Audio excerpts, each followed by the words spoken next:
Whenever I was scared as a kid, my dad had always told me in life that you should not be scared of ghosts, fear the living because they can actually hurt you. In my late teenage years, I came into some money after my father committed suicide and I received an inheritance from him. At the time of my dad's passing, he and my mom owned a cabin up in Oregon by Mount Bachelor.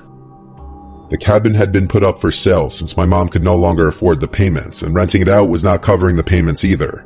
The cabin was set to go on the market for sale in less than a month, and was in the process of finalizing all the paperwork with the realtor and lawyer. So for that month's time, the cabin was not going to be rented out any longer and was just going to be vacant. I saw this as a chance to get away for a while and clear my head in light of all the things going on. I quit work, packed up my snowboarding gear, grabbed my dog Midnight, and headed up in my dad's car to the cabin. My first 2 days at the cabin were normal and nothing out of the ordinary happened. I spent my days playing with Midnight in the snow and snowboarding, and the evenings playing PlayStation or listening to music, drinking and smoking out on the balcony. I had already stocked up on food, cigarettes, and liquor, so I was pretty much a shut-in aside from the occasional out to hit the slopes. With my dog as company and DVDs, PlayStations as entertainment, I was quite content and started to feel relaxed after all the drama that had preceded my outing. The cabin itself was 2 stories. The bottom story had the living room and a side guest bedroom along with a small kitchen.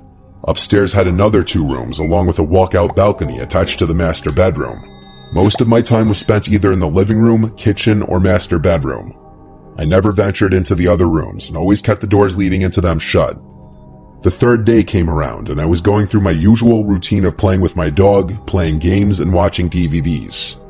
That day it was a pretty heavy snowfall, so instead of hitting the slopes, I stayed in. That's when things started getting a bit weird. In our area, there were only 2 other cabins adjacent to ours, maybe a block away from each other.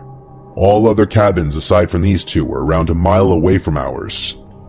Surrounding us was mostly forest and very tall pine trees.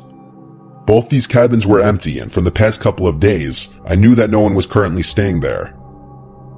Around midday, while outside with my dog, I noticed what looked like footprints in the snow around the area surrounding our cabin. It was still snowing, so the footprints looked semi-fresh, like someone had just been there in the last 20 to 30 minutes before me. I thought that maybe someone was staying in the cabin near me that I may not have noticed. Maybe they were shut-ins like me. Alright, whatever.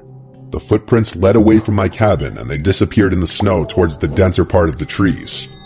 I disregarded the footprints and went back inside. Nighttime came around and I decided to head to bed. My dog Midnight was laying on the bed with me when I noticed his ears perk up to a listening position.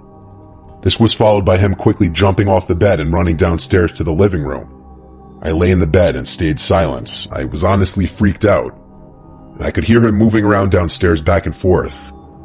After around 5 minutes, he ran back upstairs to me and started to do his doggy dance for the sign that he had to pee or that he wanted to go outside. Shit, well fine, I can't say no to him, so we both went downstairs to the outside driveway for him to do his thing. Only he didn't want to pee.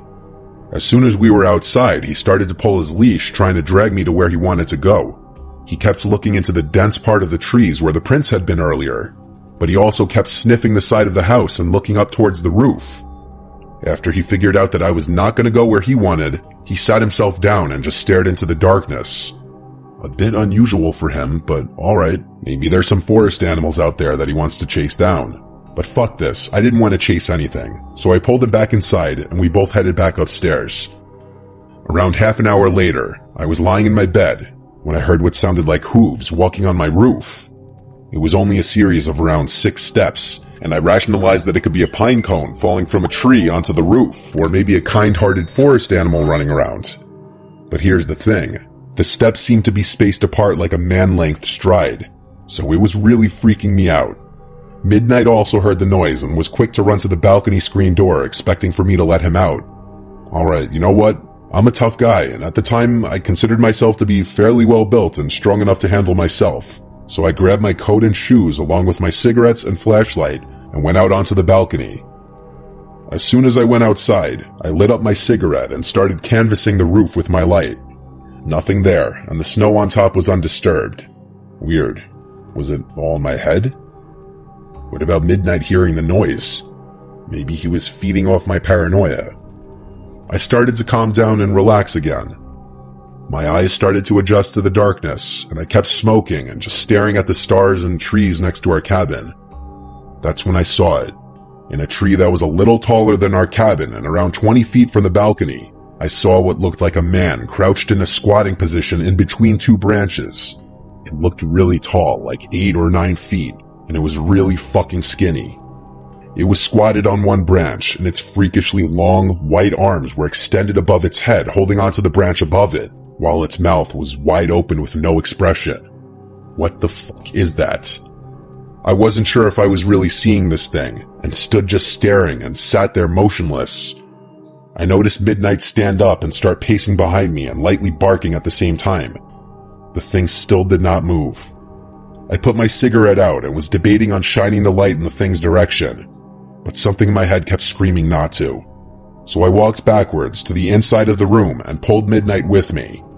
Once inside, I locked the door and shined the light in the thing's direction, but there was nothing there. I shut the curtains to the screen door and retreated back to bed. But later on in the night, I heard some light tapping at the screen door, like someone was tapping on the glass with their fingers.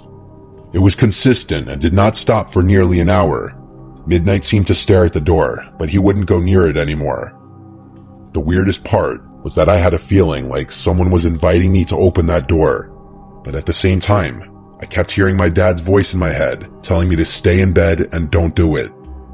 I listened to my dad's voice and just stayed where I was. I passed out eventually and woke up in the morning. It didn't take me long to pack everything and get the hell out of there.